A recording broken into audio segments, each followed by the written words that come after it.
আজকে বৃহত্তর ময়মনসিংহে বিশেষ করে জামালপুর, শেরপুর এবং হালুয়াঘাট, ধোবাড়ার মানুষগুলো আজকে খুব ক্ষতিগ্রস্ত এবং ভয়াবহ বন্যা এবং ঢলের পানি, বৃষ্টির পানি ইত্যাদি পাহাড়ীয় ঢলের পানি আজকে এই সমস্ত অঞ্চলগুলোতে আজকে তলিয়ে যাচ্ছে, প্লাবিত হচ্ছে, আজকে তারা ক্ষতিগ্রস্ত হচ্ছে।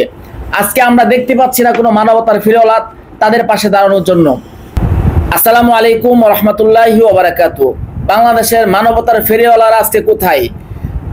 বাংলাদেশে যখন ফেনীতে ভয়াবহ বন্যা হয়েছিল সেখানে দেখেছি আমরা মানবতার ফেরিওয়ালার অভাব ছিল না।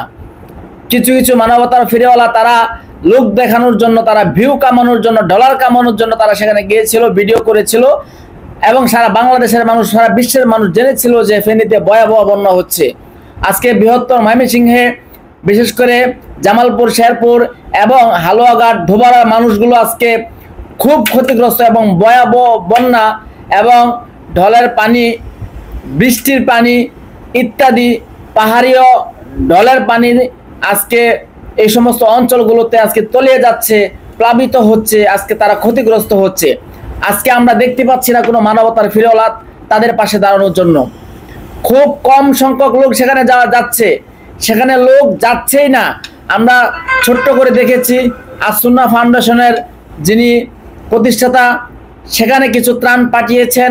আমি আশা করব বাংলাদেশের প্রত্যেকটা মানবতার ফেরিওয়ালা এই বৃহত্তর ময়মনসিংহ অঞ্চলে যাবেন এবং সেখানে তাদের ক্ষতিগ্রস্ত মানুষের পাশে দাঁড়াবেন। আপনারা বলতে পারবেন যে ভাই আপনি কেন যান না? আরে ভাই আমি তো গেছি, আবারও যাব, প্রস্তুতি নিয়ে আবারও যাব।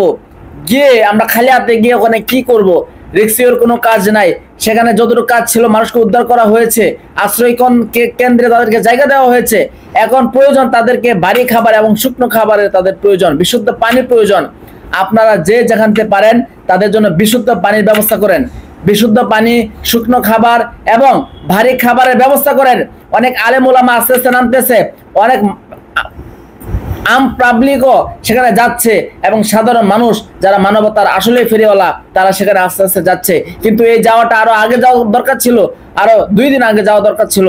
যাই হোক, কোনো সমস্যা নাই। এখনো যদি আমরা সেখানে গিয়ে ত্রাণ দিতে পারি এবং তাদের পাশে দাঁড়াইতে পারি এবং সহযোগিতা করে তাদের পাশে থাকতে পারি, আশা করছি এটা আমাদের জন্য, আমাদের দেশের জন্য ভালো হবে।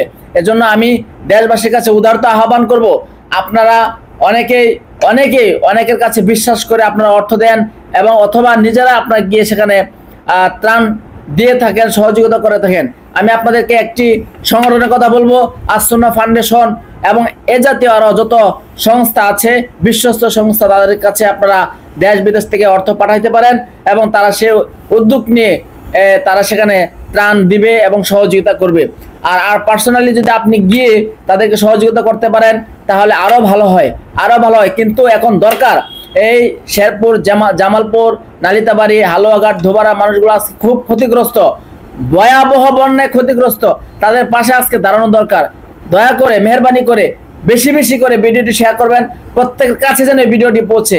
আমি আশা করব সবাই এই ভিডিওটি শেয়ার করবেন, সবাই ভিডিওটি শেয়ার করবেন, কারণ আজকে তাদের পাশে যাওয়া দরকার। এই বিষয়ে কেউ ভিডিও করছে না, কেউ ব্লগ করতেছে না। আজকে বৃহত্তর ময়মনসিংহের নালিতাবাড়ি, ফুলপুর, জামালপুর, শেরপুর এবং হালুয়াঘাট, ধোবাড়ার মানুষগুলো আজকে ক্ষতিগ্রস্ত হচ্ছে, ভয়াবহ বন্যায় আজকে ক্ষতিগ্রস্ত হচ্ছে। আজকে এই বিষয়ে কেউ ব্লগ করতেছে না, কেউ কোনো ভিডিও বানাইতেছে না। এই ভিডিওগুলো না বানাইলে দেশের মানুষের কাছে কিভাবে পৌঁছবে যে তারা আজকে ক্ষতিগ্রস্ত? মেহরবানি করে ভিডিওগুলো বেশি বেশি শেয়ার দিবেন এবং মানুষকে জানার সুযোগ করে দেন এবং তাদেরকে সহযোগিতা করার সুযোগ করে দেন। ভালো থাকবেন। আসসালামু আলাইকুম।